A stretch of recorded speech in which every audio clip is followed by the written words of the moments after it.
All right, let's take a look at Pioneer Bay Hole 7. This is one where I read that it was a completely new hole. It's not really. They just flipped the tee in the basket for the most part. Here's a picture from the old tee pad up top, and then down below the new hole looking from where the old tee pad used to be. And you can see that not a whole lot changed. They did add some more trees down on the left, and they added one to the right of the water there. So a few more trees, but pretty much just a flip, and then of course they dropped the basket down level with the tee now. The distance is about the same. The old one was a par three, and this one's a par four. So birdie is a lot easier now, and there is an eagle play with a favorable wind at least. But let's look at what I think might be a relatively safe birdie play. Start with the three wind from the right, which is not a favorable wind, adverse wind. We're going to take the glide roll rive, and I think the Blister Pro would work here just as well. Throw somewhere down near this tree right here. And it seems this first shot, it's very hard to find trouble. The OB line's way up above, so you're not going to find OB, and plenty of land between it and the water. And on the second shot, I wouldn't try to get close to the basket if you're playing for birdie, because if you hit that rock, you're getting wet. So I would just take something like the light glide, and I would aim for this area to the left of the basket. You got this nice backstop here. You've got this rock as a backstop, so lots of backstops. So I would just shoot to this area over here on the left, and let something stop the disc, and uh, and then you birdie putt for 55. So relatively easy and safe birdie, I think. Uh, I think just about any wind you can you can play that same line or lines, and get the birdie and move on if that's your goal. I suppose the glide roll could roll around a little bit, but there's a lot of land here and stuff to catch it too. So in practice anyway, I didn't have any problem landing there safely. And then, well, with this three tailwind, I'll probably switch to the glide roll just so I don't go too crazy long. And again, just kind of head for this area back here. I think it's a safe play. It's going to drop on top of that rock. So this is a bit tricky. Probably plays like 90 with the three wind, probably 80, maybe even less. A little bit of a tricky throw in there. But depending on what disc you have, those are the areas that I would shoot for.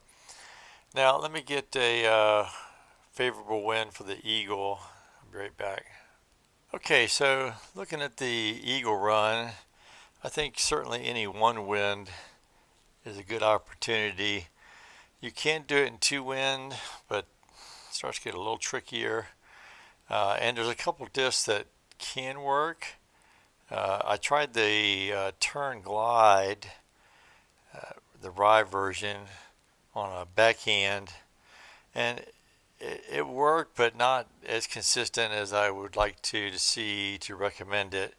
So I think the better choice is the light glide, either Blister Pro or the Rive. I would slide to the left, put the middle chevron right there, switch to forehand, and this way we're going away from the water. And that's the problem with the turn glide, is the fade at the end. It wants to go back to that water. And we're going to give it just a little bit of anhyzer. And this release angle is very tricky. This is the risky part, because you're trying to split two trees that we're going to see here in a second. Those two trees right there, you're trying to split. And if you hit one, then you're scrambling for birdie. But I think you could probably still scramble from there. And then from here, I guess it's your choice as to what you might want to do. You could do the fuse, but just know if you come up short and you hit that rock, you're probably going in the water. Personally, I would probably go full send musket. I think either one's probably okay. The full send musket, if you hit the basket in the front, you're going in the water. So, of course, if you use the fuse and you miss, you're probably going to have a lot shorter comeback. But yeah, at this distance, I don't know. My preference when I've got a nice backstop like I have here is probably to go with the full send musket. And I missed there. Let's see what sort of comeback I have. 85, but it's downhill. So probably playing like 70, maybe something. So, yeah, I mean, if you're really good with the fuse, and I'm pretty good with it, but when I got a nice backstop, I like to try to run that. So, yeah, that's one look at the eagle run. Let me do one more here, see if I can get, see one wind out of the right. We're going to do a little less Anheuser, I think. And I haven't practiced this a whole lot, but the goal is to, yeah, split those two trees right there. Let's see if we can get a little closer. 181, so that seems about the distance. And I was right last time, so let's go a little bit further left. At that distance, well, it caught some chains that time anyway. So yeah, I mean, you can see the potential for the eagle. I think is absolutely there. So yeah, that's look at the new Pioneer Bay hole 7. Hope you learned something, and we'll see you around the valley.